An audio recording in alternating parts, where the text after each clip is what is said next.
সমাজ থেকে বিচ্ছিন্ন হয়ে গেছে, একাকিত্বের কষ্ট, অসুস্থ বদনে কেউ পাশে নাই। এর ভেতর থেকেও আবার ওনার তিনজন বন্ধু ওনার কাছে এসে বলতেছে, আইয়ুব, না জানি কোন আকাম করছিলা গোপনে, যে আকামের কারণে আল্লাহ তাআলা তোমার উপরে নারাজ হয়ে গেছে। হযরত আইয়ুব বলে, না, আমি কোনো গুনাহ আকাম গুনাহ খাতা আমি করি নাই, আর আমার আল্লাহ আযাব গজব আমারে দেয় নাই। কি কষ্ট করবার লাগছ যে গোটা দেহ পচে গেছে, তোমার রব তোমার উপরে কত নারাজ। হযরত আইয়ুব বলে, তোমরা বুঝবা না, আমার আল্লাহ নারাজ না, আমার আল্লাহ আমার উপরে খুশি, আমিও আমার আল্লাহর উপরে খুশি। তারপরে ওই রোগ খালি বাড়তেই আছে, 18 বছর পর্যন্ত বেড়ে রয়েছে। গুনার কারণে না, পাপের কারণে না, 18 বছর পর্যন্ত বিছনায় পড়া। 18 বছর পরে এবার জিহ্বার আগার ভিতরেও ঘা ধরছে। এবার হযরত আইয়ুব বলে, ওগো আল্লাহ, দেহের কষ্ট কি জিকিরের ইবাদতের মজা দিয়ে ঢাকা রাখছিলাম, অঙ্গে গায়ে পচন ধরছে, কিন্তু জিহ্বা সুস্থ ছিল, তোমার নামের জিকির করে সব দুঃখ ঢেকে রাখছিলাম। আজকে দিয়ে জিহ্বার ভিতরেও ঘা উঠে গেছে। আল্লাহ, বলো না মাওলা, এই জিহ্বাটার ভিতরেও যদি পোকা লাগে যায় অথবা ঘা উঠে যায়, বলো আল্লাহ, আমি তোমার নাম জিকির কেমনে করব, তোমারে কেমনে ডাকবো, তোমার গোলামি কোন অঙ্গের দ্বারা আমি করব। রব্বি আন্নী মাসানিয়াদ দুররু ওয়া আনতা আরহামুর রাহিমিন বলে ডাক দিছে। আর সাথে সাথে আল্লাহ তাআলা ডাকের জবাব দিয়া কয়, 18 বছর শোয়া রাখছি, এবার উঠে যাও, দাঁড়াও, উরকুদ বিরিজলিক, নিজের পায়ের দ্বারায় পাথরের উপরে গুতা মারো, আঘাত করো, পানির ফোয়ারা ঝর্ণা জারি হয়ে যাবে। হাযা মুগতাসালুম বারিদু ওয়া শারাব, এই পানির দ্বারায় গোসল করে নাও, ঠান্ডা পানি পান করে নাও, মুহূর্তের ভেতরে সুস্থ হয়ে যাবে। হযরত আইয়ুব ঠান্ডা পানি দিয়ে গোসল করেছেন, ঠান্ডা পানি পান করেছেন, এমন সুস্থ হয়েছেন যে গোসল করে যখন নিজের বিবি রহিমার দিকে ঘুরে তাকাইছেন, রহিমা হযরত আইয়ুবরে এবার আর চিনে না। বলে, কে আপনি, কে? আইয়ুব বলে, তাকায় দেখো, আমি আইয়ুব, আমি আইয়ুব। সব নবী কষ্টের ভেতরেও ইবাদত করেছে। আজব খবর, এই কষ্টগুলো ওনাদের কৃতকর্মের কারণে ছিল না। যেমন হযরত ইউনূস আলাইহিস সালাতু ওয়াস সালাম, ওনাকে মাছের পেটে দিয়েছেন, কেন? গুনাহ করছিল কোনো? না, নবীদের কোনো গুনাহ নাই, মাছের পেটের ভিতরে। তাও এই মাছটাকে আরেক মাছে গিয়েছে। মাছের স্বভাব হইল বড় মাছ ছোটটারে গিল্লালায়, এটা মাছের স্বভাব। সাগরে যত ছোট মাছ আছে, ছোট মাছগুলো সব বড় মাছের খাওয়ান, যেটারে যে হজম করতে পারে সেটা সে খায়ালায়। এই কারণে যদি বোয়াল মাছ ধরবার চায় তো চিংড়ি মাছ ভিতরে ফেলায়, মাছ বড়শির ভিতরে গাইথা এটাকে পুঁটি মাছ একটা গাইতে ফেলায় দেয়, ওইটার ভেতরে বড় মাছ ধরে, কারণ বড় মাছের স্বভাব ছোট মাছ গিলা খায়। এই কারণে বড়শির আগাও মাছ জায়গা পায়। জাস্টিস তকি উসমানী রহমাতুল্লাহ দামাত বারাকাতুহুম, তকি উসমানী দামাত বারাকাতুহুম, উনি বলছেন, বাঙালি মাছ যেমন ছোটটা খায়, এই কারণে বাঙালি বড়টা ছোটটা খায়।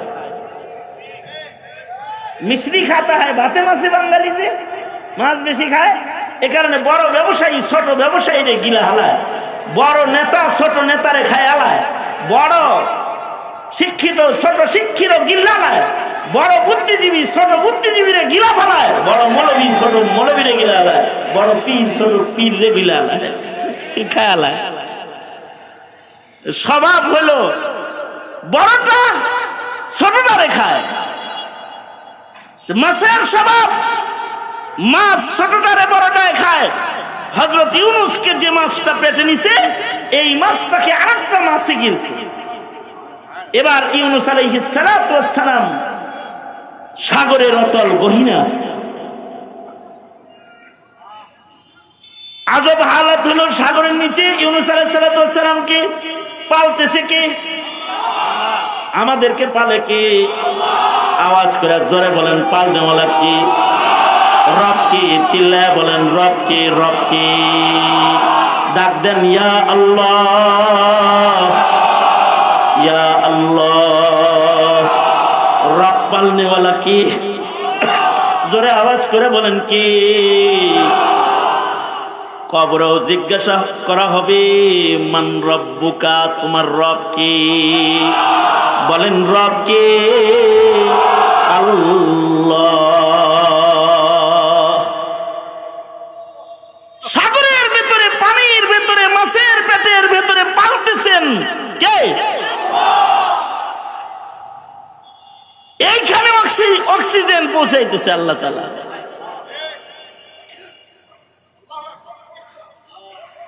মানুষের অক্সিজেন আলাদা, পানির ভেতরের প্রাণী যেগুলো সেগুলোর অক্সিজেন আলাদা,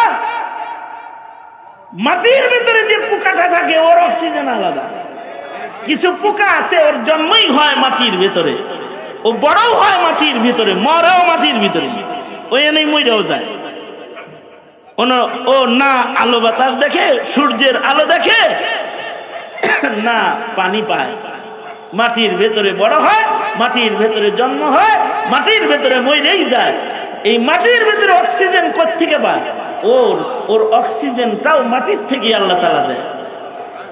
সাগরের নিচে বহু প্রাণী আছে যেগুলো জীবনে উপরে উঠে না, উপরে উঠে না।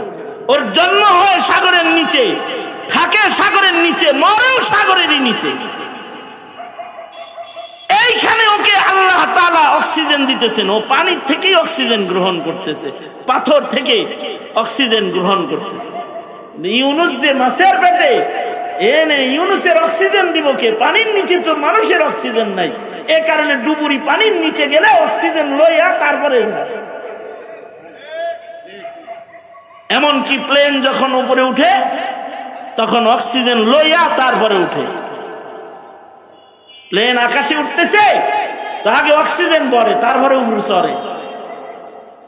আকাশে অক্সিজেন পাইব কই? কিন্তু পয়গম্বর ইউনূসকে মাছের পেটের ভিতরে অক্সিজেন দিতেছেন কে? আওয়াজ করে বলেন কে?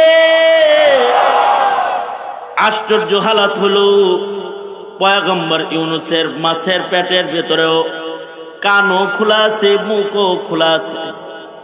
তাফসীরে আছে পয়গম্বর ইউনূস মাছের পেটের ভেতরে সাগরের নিচ দিয়ে যখন ঘুরতেছে, তখনও সাগরের নিচের প্রাণীগুলাও যে আল্লাহর নামের জিকির করতেছে, এটা ওনার কানে আইবার লাগছে।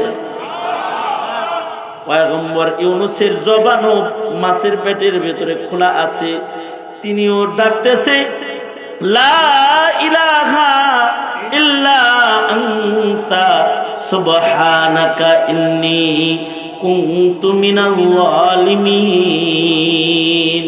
এবার বুঝে থাকলে বলুন তো, পয়গম্বর ইউনূসকে মাছের পেটের ভিতরে ঢুকা জিকির করায় কে? মাছের পেটেও আল্লাহকে ভুলে না, ভুলে না। মাছের পেটের ভিতরেও রব ভুলে না, জিকির ভুলে না, ইবাদত ভুলে না। গাম আর পেরেশানির রং ইবাদতের রঙের উপরে উঠে না।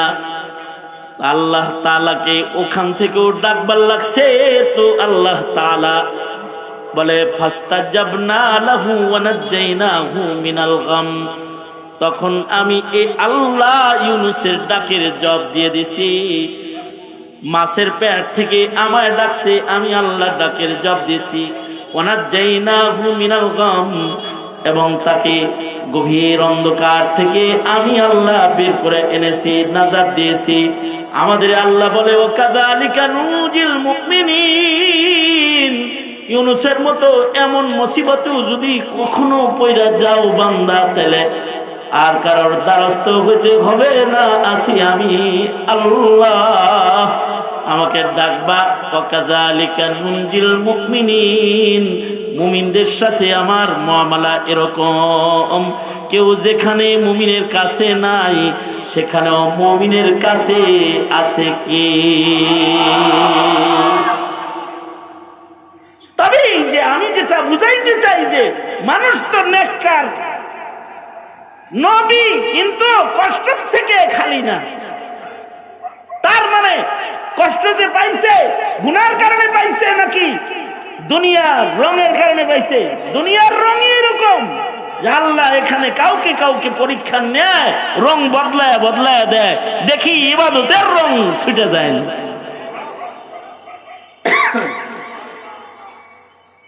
তাছাড়া বাচ্চার কি কোনো গুনাহ আছে? ছোট বাচ্চার কোনো গুনাহ আছে? পৃথিবীতে বহু বাচ্চা অন্ধ জন্মায়, বহু বাচ্চা হাত পা ছাড়া লুলা আতুর জন্মায়।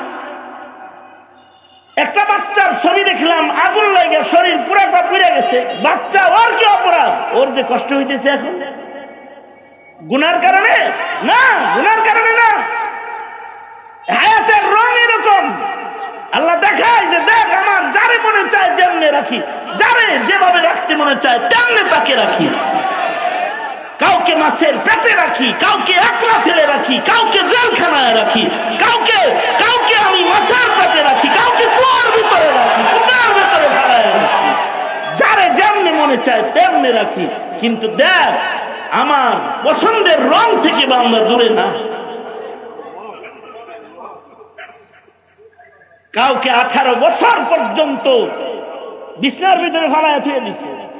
বিছানা না, বাগানের ভিতরে মাটির ভিতরে ফেলায় রাখছে 18 বছর। আইয়ুব আলাইহিস সালাতু ওয়াস সালাম। আইয়ুব নবী কি সাধারণ কোন নবীর নাম? আইয়ুব আলাইহিস সালাতু ওয়াস সালাম ওই পয়গম্বরের নাম যেই পয়গম্বরের উপরে আল্লাহ তাআলা দিনার আর দিরহামের বৃষ্টি বর্ষণ করছেন।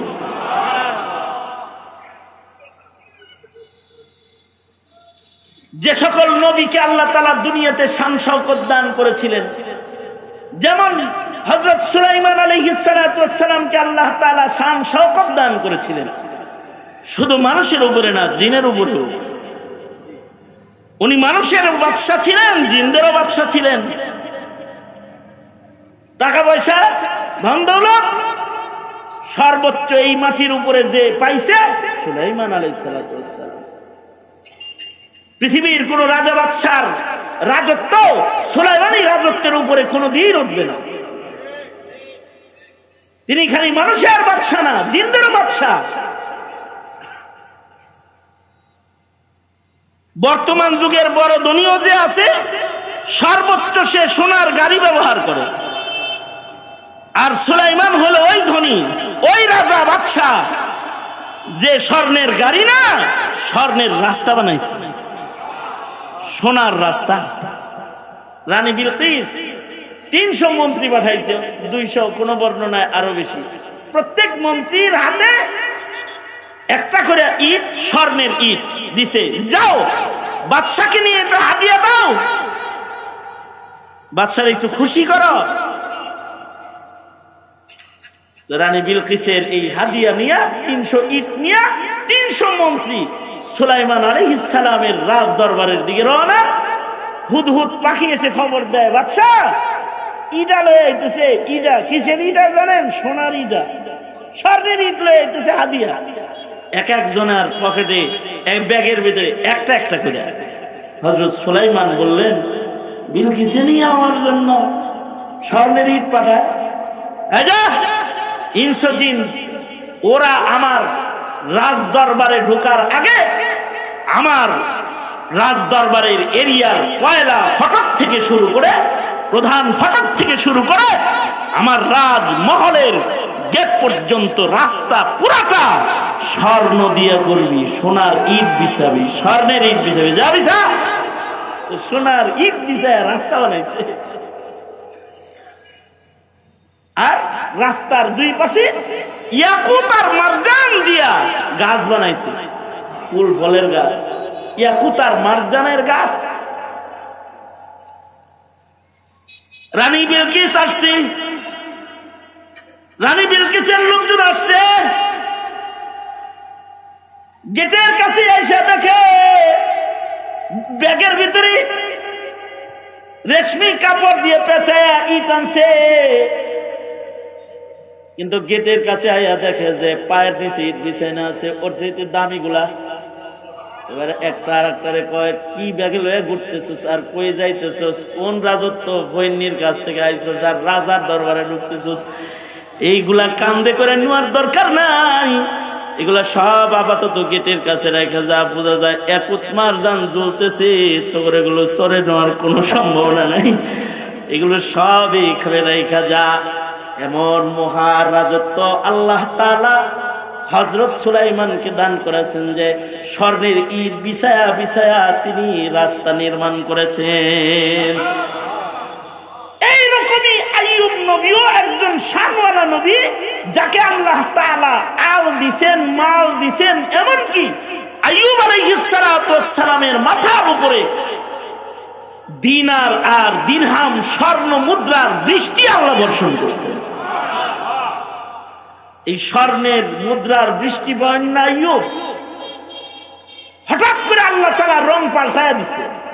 কি রং পাল্টাইছে? সাবাইরা আক্রমণ করছে, ওনার কওমের উপরে আক্রমণ করছে, তো ওনার সন্তান সবগুলা ওই যুদ্ধে শাহাদাত বরণ করছে, একটা ছেলে মেয়ে নাই। ছেলে মেয়ে নিয়ে গেল, ওয়ানাকুসিম মিনাল আমওয়াল ওয়াল আনফুস ওয়াস সামারাত, সব নিতেছে একটা একটা করে, অসুস্থতা দিয়ে দিতেছে, সম্পদ লয়ে গেছে, ছেলে সন্তান লয়ে গেছে, এমন অসুখ দিছে যে গোটা গায়ের ভিতরে কিরা লেগে গেছে, গায়ের চামড়া স্কিন নষ্ট হয়ে গেছে। হযরত আইয়ুব মানুষের যেন কষ্ট না হয় এই জন্য মহল্লার থেকে নিজে বের হয়ে গেছে, খেজুর বাগানের ভেতরে যে হযরত আইয়ুব শুয়ে পড়ছে, সমাজ থেকে বিচ্ছিন্ন হয়ে গেছে, একাকিত্বের কষ্ট, অসুস্থ বদনে কেউ পাশে নাই। এর ভেতর থেকেও আবার ওনার তিনজন বন্ধু ওনার কাছে এসে বলতেছে, আইয়ুব না জানি কোন আকাম করছিলা গোপনে, যে আকামের কারণে আল্লাহ তাআলা তোমার উপরে নারাজ হয়ে গেছে। হযরত আইয়ুব বলে, না আমি কোনো গুনাহ আকাম গুনাহ খাতা আমি করি নাই, আর আমার আল্লাহ আযাব গজব আমারে দেয় নাই। কি কষ্ট করবার লাগছ যে গোটা দেহ পচে গেছে, তোমার রব তোমার উপরে কত নারাজ।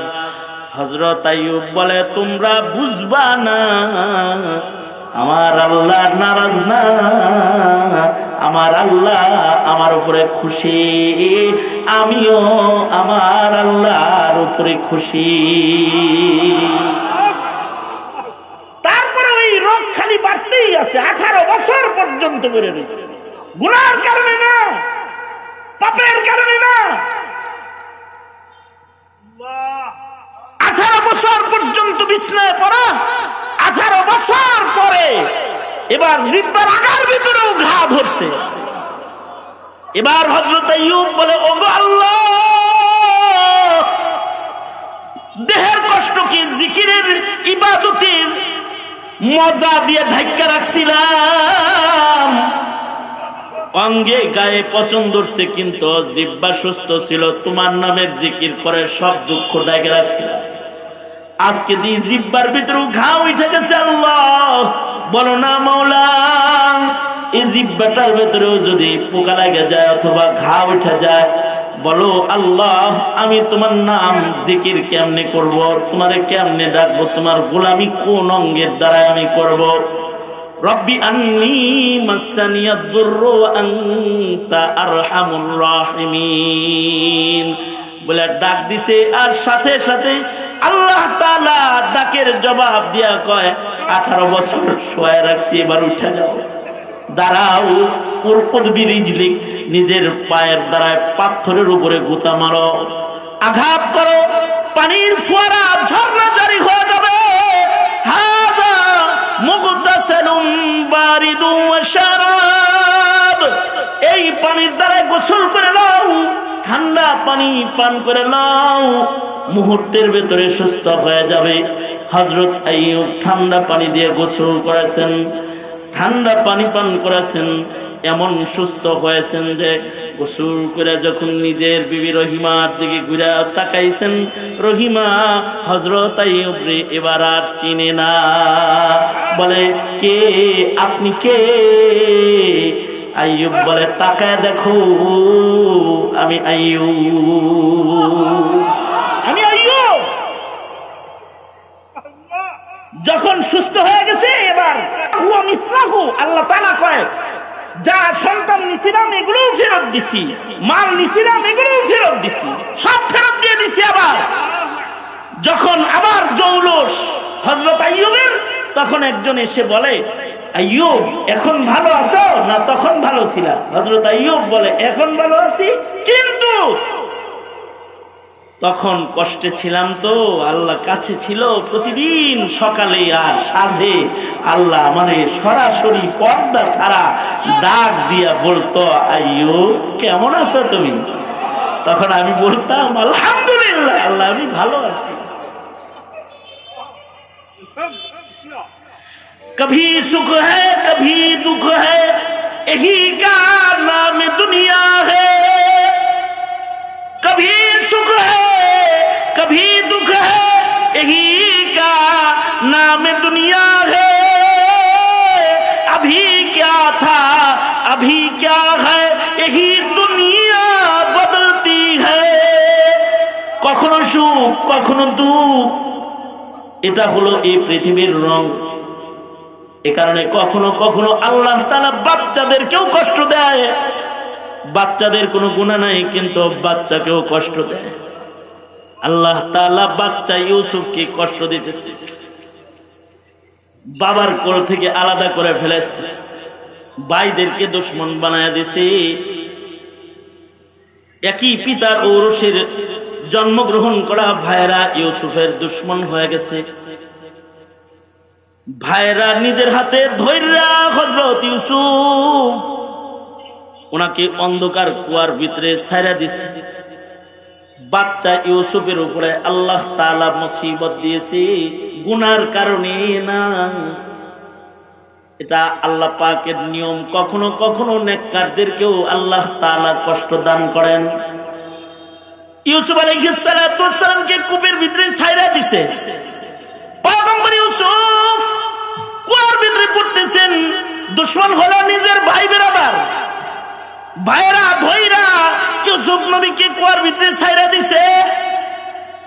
মনে রাখতে হবে, বাচ্চাদের সাথে আল্লাহর মুআমালা আলাদা, মাসুম বাচ্চাদের সাথে আল্লাহর মুআমালা আলাদা। বাচ্চাদেরকে আল্লাহ তাআলা বিশেষ রহমতের পাহারা দিয়ে পালে। মা বাবা কাজ করে, কিন্তু বাচ্চাটা ঘুম থেকে জাগ্রত হয়ে ক্ষুধার যন্ত্রণায় খাটের মাঝখান থেকে বালিশের বেড়া পার হইয়া আমাগুড়ি দিয়া আইসা ফ্লোরের ভেতরে টাইলসের উপরে আইসা ধপাস করে পড়ে। কান্নার আওয়াজ বাইরে যায়, মা দৌড়ায় আসে, আইসা বাচ্চাটার হাত টানে, পা টানে। না জানি কোনোইতে ব্যথা পাইছে, না জানি হাঁটুতে ব্যথা পাইছে। মাথা চেক করে যে মাথার কোনো জায়গায় ফাটছেনি।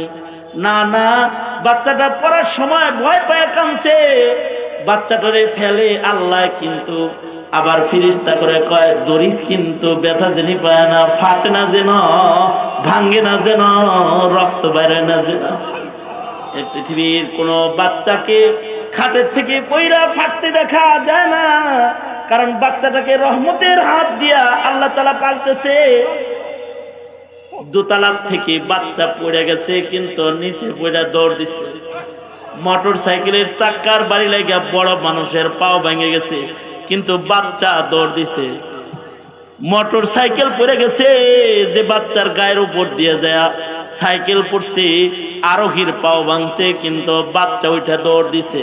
কে দৌড় দেওয়াইছে? আহকামুল হাকিমিন আল্লাহ। বাচ্চাদের প্রতি আল্লাহর মায়া দয়া আলাদা।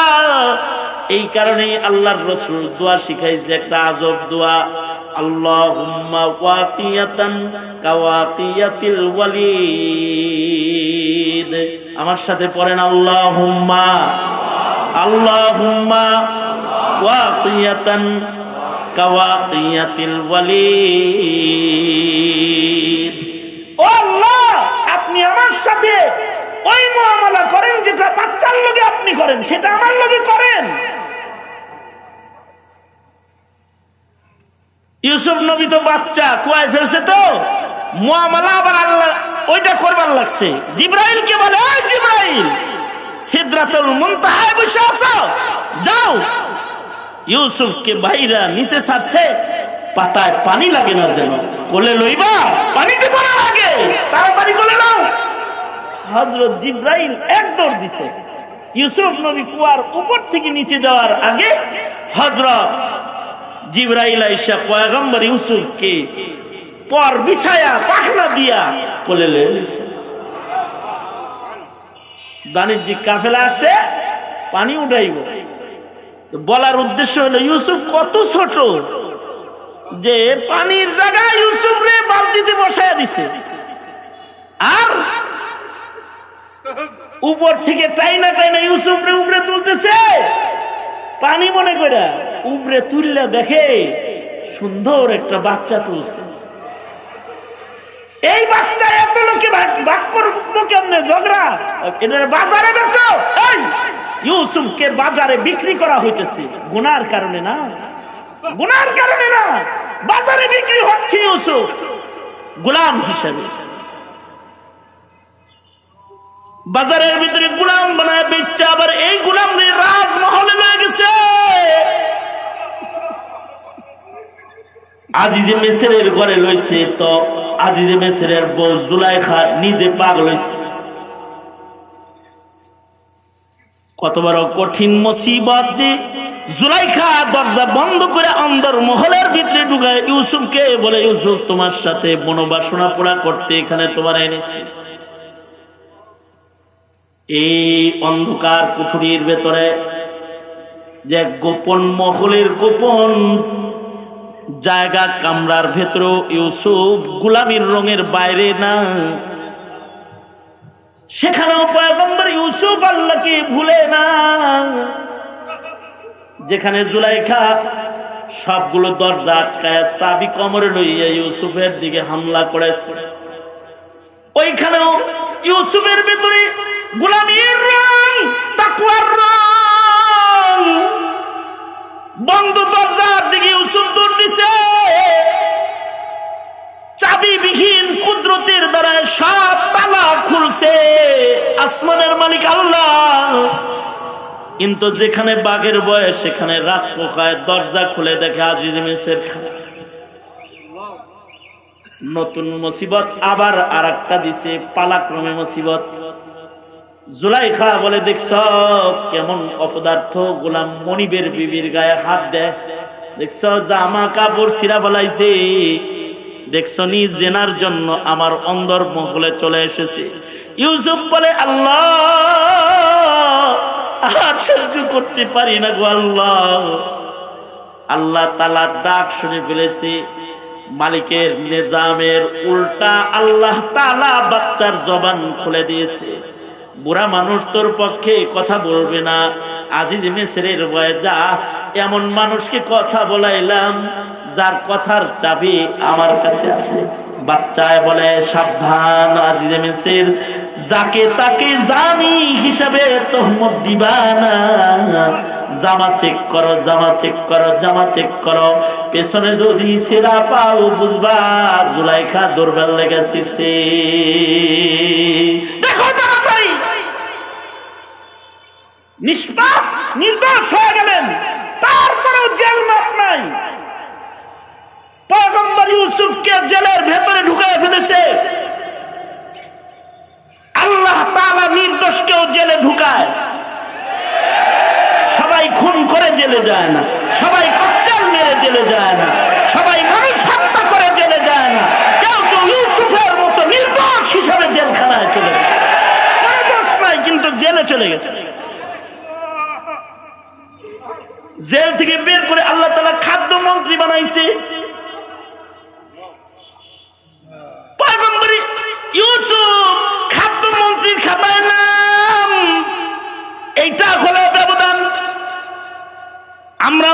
নবীরাও মানুষ।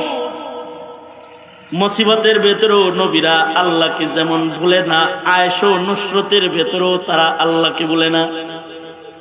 যখন মন্ত্রী হয়ে গেছেন হযরত ইউসুফ, খাদ্য মন্ত্রীর খাতায় নাম, গোটা মিশরের মানুষের রিজিক বন্টন হয় ইউসুফের দস্তখত।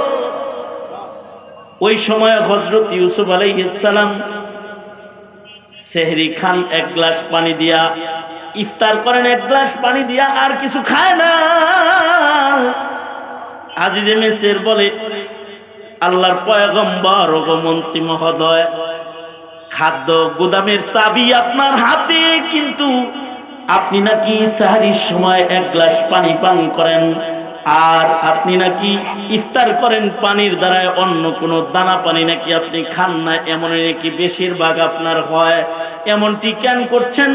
হযরত ইউসুফ বলে, এই সময়ে আল্লাহর একটা রং পছন্দ, এই সময় আল্লাহর একটা রং পছন্দ, অভাবের রং কখনো কখনো আল্লাহ তাআলা একজন রে দেয়, অভাবের রং কখনো কখনো 7 ভাইয়ের ভেতরে এক ভাইরে দেয়, অভাবের রং কখনো কখনো 15 জন কোম্পানির সদস্যর ভেতরে একজন রে দেয় অভাব, কখনো কখনো আল্লাহ তাআলা এই অভাবের রং দুর্ভিক্ষ বানায়া জমিনের সব মানুষরে দেয়। তার মানে খালি পেটে, ক্ষুধা পেটে বান্দাগুলা আল্লাহরে ডাকবে, আজ থেকে বসে বসে আল্লাহ তাআলা বান্দার ইবাদতের লজ্জত দেখবে। এ কারণে ক্ষুধার রং সারা মিশরের মানুষের পেটে আল্লাহ তাআলা আটকায় দিছে। খাদ্য মন্ত্রীর চাবি আমার হাতে, কিন্তু দানা পানি মুখে দিতে আমার ডর লাগে, এ কারণে কোনো খাদ্য খাবার আমি মুখে দেই না। আল্লাহর পছন্দের ওই কালারটা যেটা জমিনের ভেতরে আল্লাহ বিছায়া রাখছে, যে খালি পেটে আল্লাহর বান্দারা আল্লাহকে ডাকতেছে, ওই রঙের সাথে নিজেকে মিলাইবার জন্য মন্ত্রিত্বের চেয়ারে বসেও পানির দ্বারায় সেহরি করে ইফতার খায়, নিজেকে আল্লাহর পছন্দের রঙের ভেতরে একটু মিলায়া যায়, আর খালি পেটে গোলামির রং দিয়া ক্ষুধার্ত মানুষের গোলামির সাথে নিজের গোলামিকে মিলায়। মুহাম্মদুর রাসূলুল্লাহ সাল্লাল্লাহু আলাইহি ওয়াসাল্লাম, আমরা তো দুনিয়াকে প্রাধান্য দেই, বাল তুসিরুনাল হায়াতাদ দুনিয়া, আর আমাদের নবী আলাইহিস সালাতু ওয়াস সালাম নিজে দোয়া করছেন, আল্লাহুম্মা আহিনি মিসকিনান ওয়া আমিতনি মিসকিনান ওয়া হশুরনি ফি জুমরাতিল মাসাকিন।